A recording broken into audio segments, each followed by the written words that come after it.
પોરબંદરમાં જગતગુરુ શ્રીમદ વલ્લભાચાર્યજીના 549માં પ્રાગટ્ય મહોત્સવની ભવ્ય ઉજવણી કરાઈ હતી. પોરબંદરની પવિત્ર ધરા પર પુષ્ટિમાર્ગના પ્રણેતા જગતગુરુ શ્રીમદ વલ્લભાચાર્યજીના 549માં પ્રાગટ્ય મહોત્સવની અત્યંત ધામધૂમપૂર્વક ઉજવણી કરવાનું આયોજન કરવામાં આવ્યું હતું. શ્રી વલ્લભધામ હવેલી અને શ્રી મહાપ્રભુજી બેઠક ટ્રસ્ટ દ્વારા આયોજિત આ મહોત્સવમાં ભક્તિ, જ્ઞાન અને સેવાનો અદ્ભુત ત્રિવેણી સંગમ જોવા મળ્યો હતો. પૂજ્ય ગોસ્વામી 108 વસંતરાયજી મહારાજના માર્ગદર્શન હેઠળ વિવિધ ધાર્મિક અને સેવાકીય પ્રકલ્પો હાથ ધરવામાં આવ્યા હતા. મહોત્સવની ઉજવણી માત્ર ધાર્મિક વિધિઓ પૂરતી સીમિત ન રહેતા માનવ સેવાની સુવાસ પણ ફેલાવી હતી. બિરલા હોલ ખાતે જરૂરિયાતમંદ પરિવારોને રાશન કીટનું વિતરણ કરવામાં આવ્યું હતું. ભાવસીજી હોસ્પિટલ, લેડી હોસ્પિટલ, રસિક બાપા રોટલાવાળા ટ્રસ્ટ, ભીમનાથ ગાંઠિયા રથ અને પ્રાગજી બાપા આશ્રમ જેવી સંસ્થાઓમાં અનાજ, તેલ અને ફ્રૂટ બિસ્કિટનું વિતરણ કરી સેવા યજ્ઞ ચલાવવામાં આવ્યો હતો. વૈષ્ણવ સંપ્રદાયના ભક્તો માટે શ્રી વલ્લભધામ બિરલા હોલ ખાતે શ્રી કૃષ્ણ લીલામૃત કથા દશમ સ્કંદ સુબોધિનીજી રસાસ્વાદનું આયોજન કરવામાં આવ્યું હતું.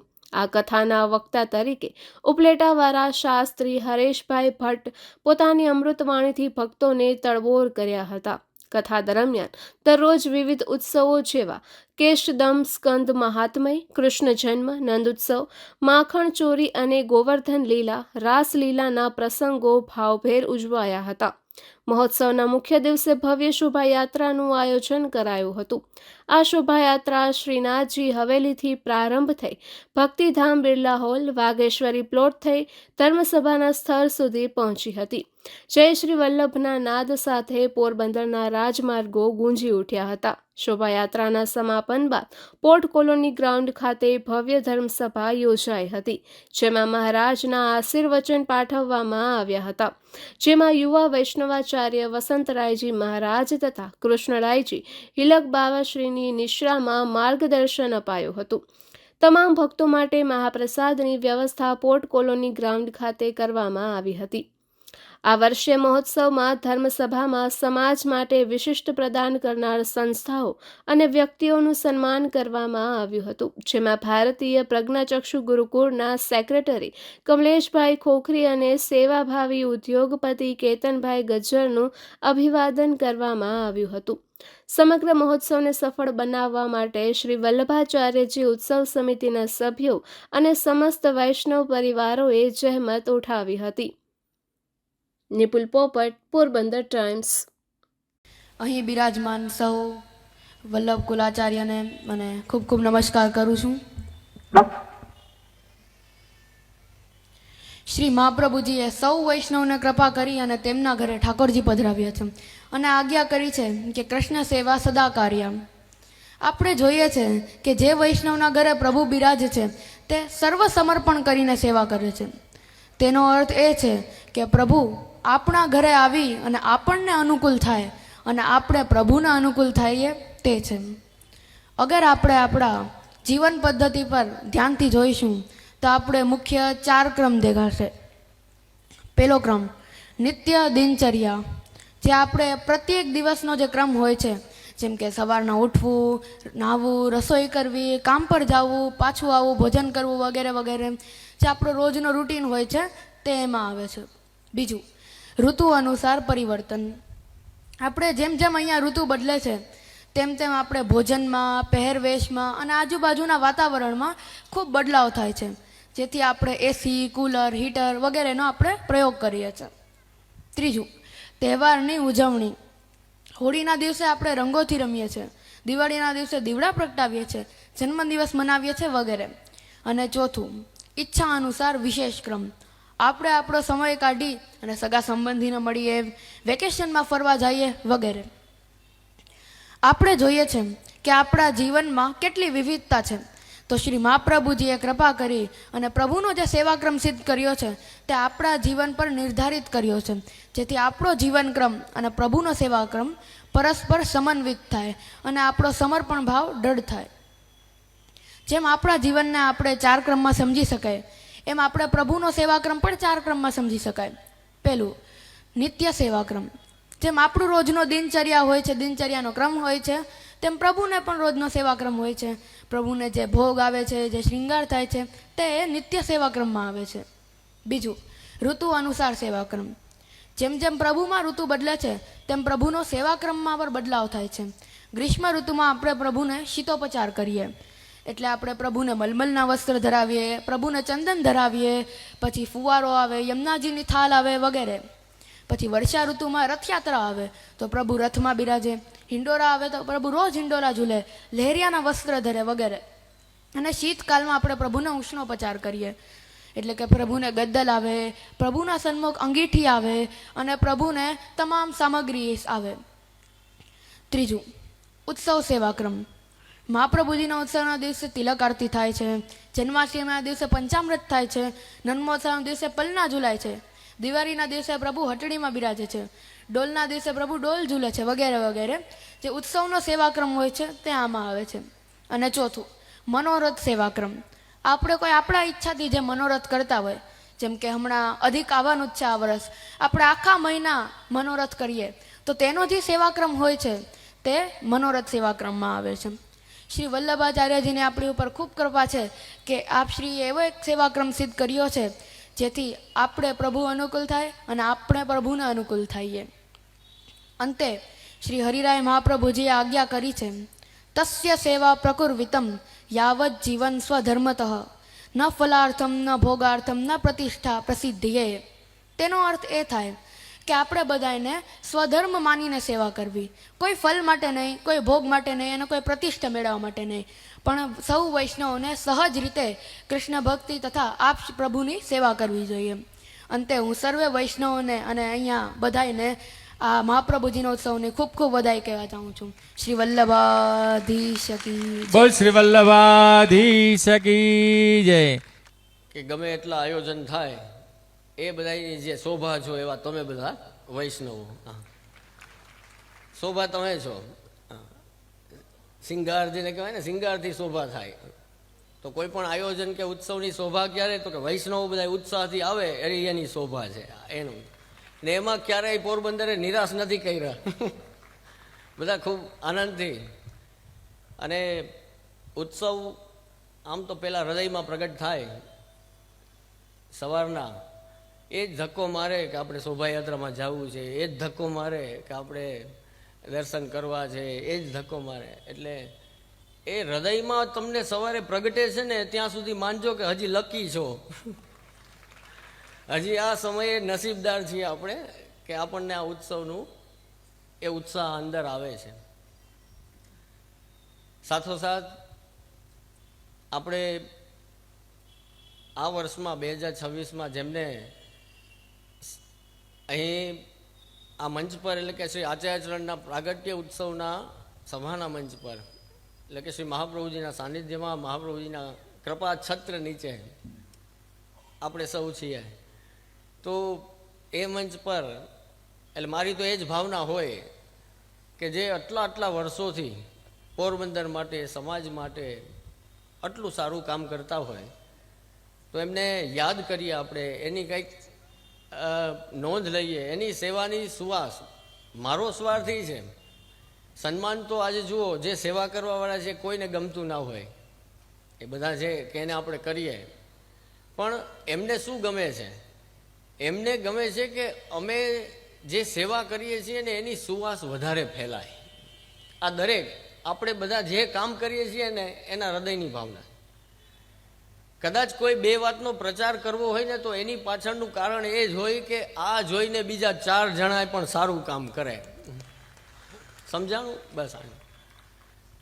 તો એ ભાવ રહેલો છે કે જો ઠાકોરજી આપણને સંપન્ન કર્યા હોય તો આપણે કંઈક પણ ધર્મને ઉપયોગી, લોકોને ઉપયોગી, સમાજને ઉપયોગી, ગાયોને માટે કંઈક એવું આપણી અંદર હોવું જોઈએ.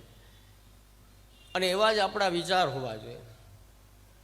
ધર્મગ્રંથોનો સાર, ધર્મોનો સાર, શાસ્ત્રોનો સાર શું છે કે મનુષ્ય જીવનનું સાફલ્ય કે સાર્થક કેમાં છે? તો કે તમને આ 84 લાખમાંથી કોઈ ન બનાવતા માણસ બનાવ્યા છે તો સૌથી મોટી કૃપા ઠાકોરજીની એ માનો કે જે વિચારો છો એ વિચારને આચરણમાં મૂકવાની શક્તિ ભગવાને તમને આપી છે. એ આ કોઈને નથી આપી. આ જેટલા છે ને, રોજ દર્શન થાય રોડ ઉપર બધા અલગ અલગ, હા, તો ત્યારે યાદ કરવાનું, ગાય આવે, ભેંસ આવે, બકરી આવે, કૂતરા આવે, તો એ બધા જીવોને જોઈને યાદ કરવાનું કે પહેલી કૃપા તો એ કે આવા થઈ ગયા હોત તો બે બોલી ના શકત. અઘરું છે બહુ. તો મોટી કૃપા એ કે આ છે. તો હવે એનું સાફલ્ય કેમાં? હાલો, માણસ તો ઠાકોરજી બનાવી દીધો, હવે એની સાર્થકતા કે એની સફળતા કેમાં? તો દરેક શાસ્ત્રોએ એક સ્વરમાં કહ્યું છે, વેદ પણ એ જ વાત કરે છે કે કોઈ પણ આત્માએ એટલે કે કોઈ પણ જીવે પરમાત્મા સુધી પહોંચવું, ભગવદ પ્રાપ્તિ કરવી, ઠાકોરજીને મેળવવા, કારણ કે માણસ થયા છીએ તો એનું ઊંચામાં ઊંચું સફળતા આપણી એ છે કે ભક્તિ કરીએ અને ઠાકોરજીને પ્રાપ્ત કરીએ. આ આપણું મુખ્ય લક્ષ્ય, મુખ્ય ધ્યેય હોવું.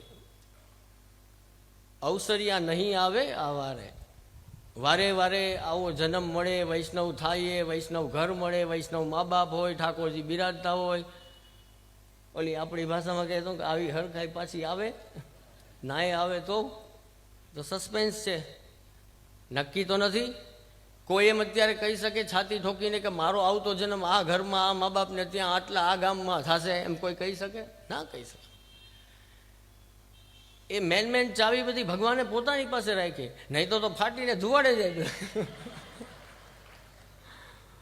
જન્મવાનું, મરવાનું અને એક લગ્ન, આ બધી ચાવી ભગવાને એની પાસે રાખી.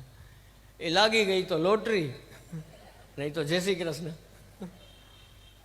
એ તો કેવા ભાગ્ય અને પ્રારબ્ધ આપણા હોય એવા માણસો આપણને મળે. એટલે જ કહે છે ને, ભક્તો શું માગે છે? ભક્તો ભગવદીઓનો સંગ માગે છે. ભક્તો આવું સાનિધ્ય માંગે છે કે જેનાથી કૃષ્ણ પ્રેમ પાછો મારો જાગે, ભીંજાય, જેને કહેવાય ને ભીંજાવ ક્યાંક જઈને. જેટલા લૌકિકમાં જઈએ એટલા કોરા થતા જાય, અને જેટલા ક્યાંક અલૌકિકમાં, સેવામાં, સત્સંગમાં, સ્મરણમાં, ભગવદ નામમાં, કીર્તનમાં રહે તો એ ભીંજાય. તો ભીંજાવાની જરૂર છે. એ અલૌકિકતાથી ભીંજાવવું જોઈએ. વૈષ્ણવ છીએ, આવું પાછું મળે ના મળે. હવે તો સમય પણ એવો છે કે અત્યારે તો શ્રી હરિ મહાપ્રભુની આજ્ઞા યાદ આવે કે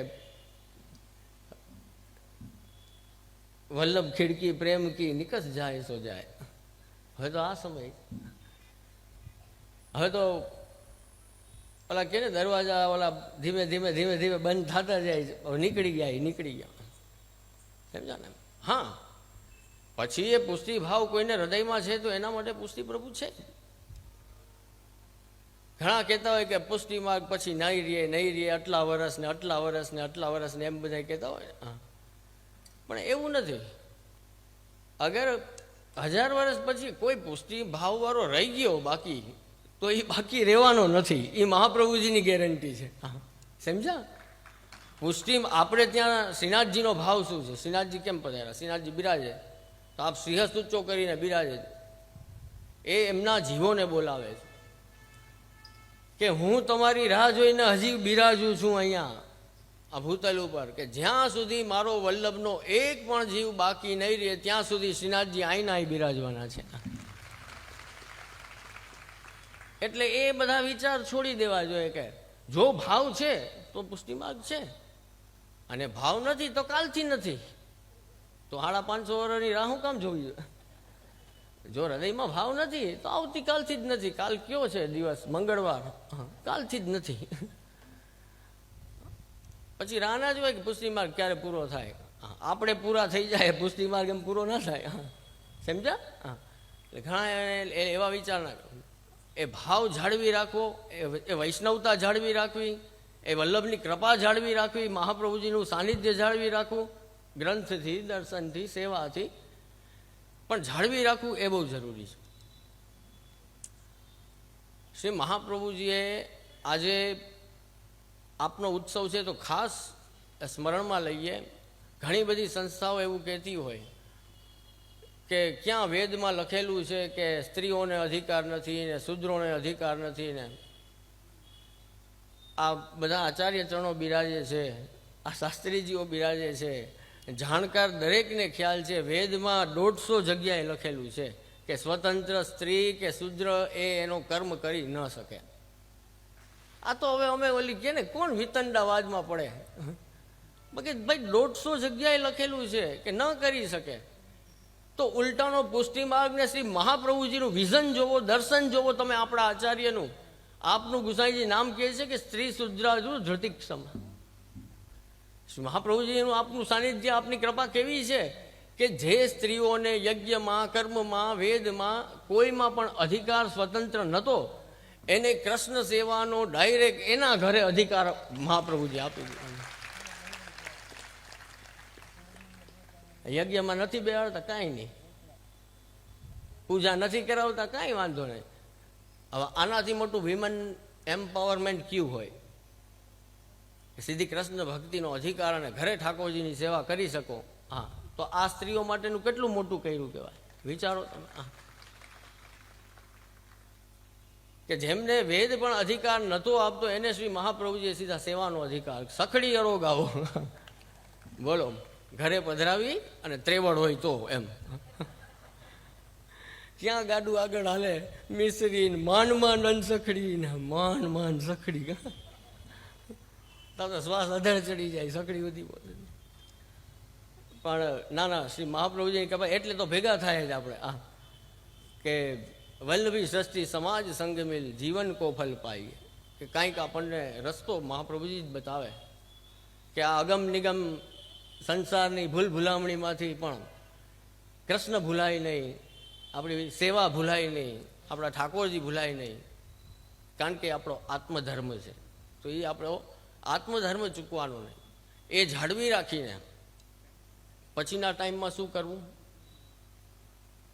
હવે પ્રશ્ન આવે ને કે સેવા થઈ ગઈ, સેવા પૂછાઈ ગયા, તે સ્મરણ થઈ ગયું, સત્સંગ થઈ ગયું, પછી હવે હરવા ફરવાનું મન થાય, પછી કઈ સિરિયલમાં શું આવે એ જોવાનું મન થાય. જો થોડીક માંડીને વાત કરું પણ કામની છો. પછી આપણને એમ થાય કે હવે છાપામાં શું આવ્યું, મોદી સાહેબે શું નવું કર્યું. કેટલી બધી જિજ્ઞાસાઓ છે, કેટલી બધી છે ને આપણી અંદર. હવે આ જાણી લઈએ, આ જોઈ લઈએ, આ મનોરંજન કરીએ, આમ કરીએ, તેમ કરીએ. તો બસ આ મીટર છે, આ મશીન છે. હવે આ બધું જો થતું હોય ને તો પછી વૈષ્ણવે વિચાર કરવો જોઈએ કે આ બધું હું કરું જ છું, ફિલ્મ જોવા જાઉં છું, ખાઉં છું, પીઉં છું, હરું છું, ફરું છું, તો પછી કોક દી ગાય દેખાય તો લીલું નાખી દઉં. એ તો થવું જોઈએ ને સહેજ. કોઈ ગરીબ માણસ આવ્યો તો એની મદદ કરી દઉં. મને ઠાકોરજીએ સંપન્ન કર્યો છે તો એના માટે હું કંઈક કરી દઉં. આજે આપણે સુખી થવા માટે વિધિ કરીએ ને આ કરીએ ને તે કરીએ ને ઓલું કરીએ ને અરે મારા વાલા એ નહીં, કાલથી સારા કામ કરવા માંડો એટલે સુખી થઈ જાઓ. સારા કામ ચાલુ કરી દો. તમારે અગર સુખી જ થવું છે તો સત્કર્મ કરો, શાસ્ત્રે બતાવ્યું છે. એમાં ઠાકોરજીને હેરાન કરવાની જરૂરત ક્યાં છે? ઠાકોરજીને તમે તો જી ઓલું છે ને એમને એમ રાખો, આમ કાંઈ ઓલી લપચપ વગરનું, આમ આનંદથી એમને એમ સહજ. દીકરાને કેવું હોય ને, બધા આપણા પ્રેમ હોય, સ્નેહ હોય, બધા આપણા સંબંધ હોય, વાત્સલ્ય હોય, એ બધી જગ્યા કેવું હોય છે સહજ. તો એવું ઠાકોરજી સાથે સહજ રાખો. બાકી 1000 રસ્તા કીધા છે તો સારા કામ કરવા માંડો એટલે સુખી થઈ જાઓ. સીધી વાત છે. જો કોઈ પણ માણસને ભોગવવું તો પડે, બરોબર, સારું હોય કે ખરાબ હોય. કર્મ છે એ બંધન તો કરશે જ. પણ મોટામાં મોટી વાત એ છે કે આપણું કયું કર્મ ક્યારે આપણે ભોગવવાનું આવે એ મોટામાં મોટું સસ્પેન્સ. એ કોઈને ખબર નથી.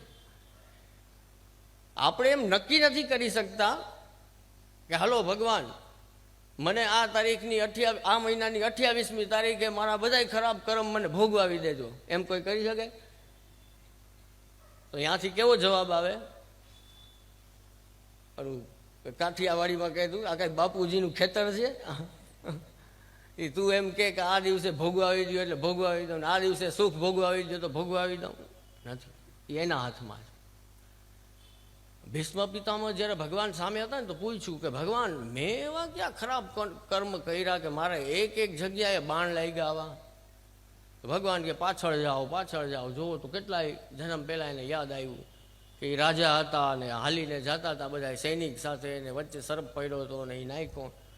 હવે એ કર્મનું ભગવાને જુઓ સેટિંગ કેવું બાકી રાખ્યું હતું કે આ ભીષ્મ થાય ને ત્યારે પાંડવને કામ લાગશે.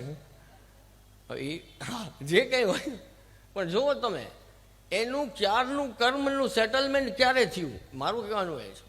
તો એ ભગવાનના હાથમાં છે કે આપણા પૂર્વના, હવે પહેલાંના તો ખબર નથી, કાલથી તો સારા કામ કરીએ પણ પહેલાં કરી આવ્યા એ કોને ખબર છે? બરાબર ને? તો હવે એ ઉપાધિ છે એ ખબર નથી કે હવે ક્યારે ભોગવવાના. એ ઠાકોરજીના હાથમાં છે. રોજ ઠાકોરજીની સેવા કરતા રહ્યો, ઠાકોરજીનું નામ લેતા રહ્યો. ક્યારે કઈ સેવામાં પ્રભુ રાજી થઈ જાય અને મારો વાલો આજ્ઞા કરી દે કે ના અત્યારે આને કર્મ જે ભોગવવાનું છે ને એ પછી જવા દો ને, હમણાં કાંઈ નહીં, સેવા ભલે કરે. સમજ્યા? આ ગુરુ ચાવી મહાપ્રભુજી આપી છે આપણને. ક્યારેક ક્યાં કીર્તનથી પ્રસન્ન થઈ જાય, ક્યારેક કયું નામ લ્યો ને પ્રસન્ન થઈ જાય, ક્યારેક કઈ સેવા કરો ને રાજી થઈ જાય. પ્રયત્ન કરતા રહ્યો. બાકી જીવનમાં તો હવે જો આપણી સાઈડથી જે અઘરું લાગતું હોય ને, આપણને એમ હોય કે ઓહો બધું વિખાઈ ગયેલું છે, આમાં તો કાંઈ ભેગું થાય એમ નથી, અહીંયાથી નહીં, આમથી નહીં, આમથી બધી બાજુથી ટૂંકમાં ઘેરાઈ ગયો હોય ને વિચાર ટેન્શન ને ડિપ્રેશન ને બધું થઈ જાય આપણને. હવે પેલા નાના બાળકો પઝલ ગેમ રમતા હોય ને, આડાઅવડા હોય, એ બધા સરખા ગોઠવાઈ જાય ને તો આખું એક સરસ મજાનું પિક્ચર તૈયાર થઈ જાય. આ જિંદગીમાં આ જ લફડા છે બધા. આ બધી પઝલ ગેમ લઈને ફરે જ બધા. ઓલા ચોકઠા ગોઠવાતા નથી. એક પઝલ ગોઠવાઈ જાય ને તો સરસ ચિત્ર બની જાય, પણ જ્યાં સુધી પઝલ ગોઠવાની નથી ત્યાં સુધી આપણને અઘરું લાગે બધું. બહુ અઘરું છે, આ કેમ ગોઠવાશે. પણ જ્યારે ઓલો બાપ બધું ગોઠવીને દે ને, ઠાકોરજી જ્યારે ગોવર્ધન ધરણ બધું ગોઠવીને આપે ત્યારે એવું સરસ મજાનું ચિત્ર થઈ ગયું હોય ને આપણને એમ થાય કે સમજ્યા? કૃપા અને ઠાકોરજી કરશે મારું એ વિશ્વાસ. એ મહાપ્રભુજીએ દરેક વૈષ્ણવને મોટામાં મોટી શક્તિ આપી છે. તો તમને આ બાધા ના કરે કાંઈ પરિસ્થિતિ, પછી એટલું જ સહેલું થઈ જાય. જે અઘરું લાગતું હોય એ જ સહેલું થઈ જાય. એટલે વૈષ્ણવ બનીએ, કોમળ હૃદય આપણું હોવું જોઈએ. કોઈ દુઃખીને જોઈએ તો આપણી અંદર દુઃખ, કરુણા જાગવી જોઈએ. એવું કોમળ હૃદય હોય તો સવારે ઠાકોરજીને ભોગ ધરવા જાઓ ને, જ્યારે માખણ ધરો, મિશ્રી ધરો, તો ઠાકોરજી એ પ્રસન્ન થાય કે ના ખૂબ સારા કામ કરે છે ને મારી સેવાય કરે છે. ડબલ પ્રસન્નતા ઠાકોરજીની થાય. અમે કદાચ કોઈ પણ વૈદિક કાર્ય વલ્લભકુલ બાળકોને થાય, કોઈ કર્મ થાય, નિત્યક્રમ, વૈદિક ક્રમ, આ તે કાંઈ પણ થાય, કે કોઈ દાન કરીએ, અમે કોઈ પરોપકારના કાર્ય કરીએ, કોઈ સેવાના કાર્ય કરીએ, તો બધાયમાં એ સંકલ્પમાં છેલ્લે શું આવે ખબર? શ્રી ગોપીજન વલ્લભ પ્રિયતાન મમ. કે આ શા માટે હું કરું છું? આ બધાય સત્કર્મો કરું છું, સારા કામ કરું છું, પરોપકાર કરું છું, ગાયોની સેવા કરું છું, નાના માણસોને મદદરૂપ થાઉં છું, બધું કરું છું વૈષ્ણવ થઈને, પણ શા માટે કરું છું? તો કે મારા પ્રભુને પ્રિય છે એટલા માટે કરું છું. શ્રી ગોપીજન વલ્લભ પ્રિયતાન ન મમ. મારા માટે નહીં, મારા પ્રભુને પ્રિય છે એના માટે.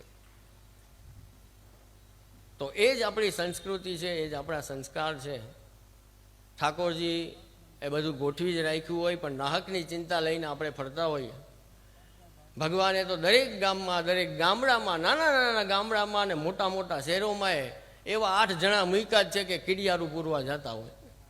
એ ભગવાને ગોઠવી જ રાખ્યું હોય કે આ કીડીનું શું થાય, તો કે 8ને અહીંયા મોકલી દીધું એટલે એ ચાલુ રહે. એવા 5 ગાયવાળા છે, એ ગાયોનું કરતા રહે. 5 આપણા જેમ આ કમલેશભાઈનું સન્માન કર્યું આપણે અત્યારે, ગાંધી સાહેબ, ગઢવી સાહેબ, આપણા બધા સેવાભાવી જે ખૂબ આખું વર્ષ સેવા કરે છે. તો એ પ્રજ્ઞાચક્ષુ એ સંસ્થા છે. તો વિચારો, એટલે એક આનંદ છે. બીજાને હેલ્પફુલ થાય એવું જીવન આપણું હોય તો એક સંતોષનો આનંદ હોય કે પ્રભુ મારી પાસે સારું કરાવે છે. તો બસ એવા થઈને રહીએ. આવા ઉત્સવ ઉપર એ જ સંકલ્પ આપણો વૈષ્ણવ તરીકે હોવો જોઈએ કે આપણે એક સારા વૈષ્ણવ બનીએ અને ધર્મથી માંડી અને સમાજ સુધી દરેકને આપણે કામ લાગીએ એવી પ્રભુ આપણને વિચાર અને શક્તિ સંપન્ન કરે અને પોતે કેપેબલ થાવ. આપણે બીજા પાંચની જરૂર પડે એવું નહીં, આપણે પોતે કેપેબલ થાય, આપણે પોતે સંપન્ન થાય અને ઠાકોરજી એમાં આપને મદદ કરે એવી મારી પણ ખૂબ ખૂબ શુભકામના છે. પણ ભાવના એ રાખો કે હું એવો સંપન્ન થાઉં કે મારે ક્યારેય મદદ લેવી ન પડે પણ હું બે જણાને મદદ કરી શકું, એવા આપણે સંપન્ન થવાનું. એવા સંપન્ન બનીએ કે આપણા ભરોસે કોક આવે, આપણા વિશ્વાસે કોક આવે અને ત્યારે ઠાકોરજી પ્રસન્ન થાય કે આને માણસ બનાવીને મેં ભૂલ નથી કરી. ઓલું આડું અવડું બનાવ્યું નહીં અને માણસ બનાવ્યું તો ભૂલ નથી કરી. સમજા ને? તો આવી રીતે આનંદ લેવાનો છે જીવનનો. તો ફરીથી બધાને ખૂબ ખૂબ ઉત્સવની વધાઈ આપું છું. અને અધિક માસમાં અમારા પરમ આદરણીય નિત્યલીલાસ પૂજ્યપાદ માધવરાયજી મહારાજ શ્રી દાદાજી મહારાજની પાવન સ્મૃતિમાં યોગાનું યોગ મારે મુંબઈમાં આપના મિત્ર જૂના નંદકિશોરભાઈ ખંડળિયા કે જે શ્રીનાથજી ચરિત્રામૃતના લેખક છે એમને મળવાનો યોગ બન્યો અને એમાં દાદાજીનું સ્મરણ થયું. અને મેં એમને કહ્યું કે દાદાજીનો એક જે મનોરથ બાકી હતો કે એ સમયે જ્યારે આપે ભગવાન વૈશ્વાનર ને એ બધી ધર્મ પ્રચાર અર્થે ફિલ્મો બનાવી હતી, તો ત્યારના લેખક હતા, તો એ સમયના મિત્ર એમના આપના, તો એમનું એક વખત ભગવત કથા અને સત્સંગનું આયોજન પોરબંદરમાં કરવું છે. એ 50 વર્ષ પહેલાંની વાત છે અને એ બાકી રહી ગયું છે. અને હવે દાદાજીની કૃપાથી એમની જ સ્મૃતિમાં એવી ઈચ્છા છે કે આ અધિક માસમાં આપણે પોરબંદરમાં એમને બોલાવીએ અને એ જે મનોરથ બાકી રહેલો છે દાદાજીનો એ એમની જ કૃપાથી પૂર્ણ થાય. તો શ્રીનાથજી ચરિતામૃતના લેખક છે એ પોતે એ જ આવવાના છે અને એ જ કથા કરશે.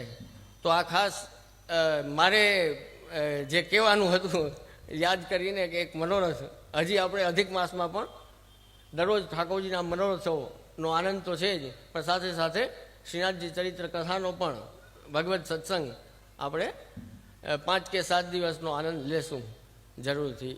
અને વિશેષમાં આજે જેમનું જેમનું સન્માન કર્યું, હમણાં આપણા હતા એ કેતનભાઈ ગજ્જર, કે જેને કહેવાય કે ઘણું બધું કામ આપણે આ પત્રમાં તો થોડુંક લખી શકીએ, બાકી ઘણું બધું કામ આ સંસ્થા છે ત્યાં.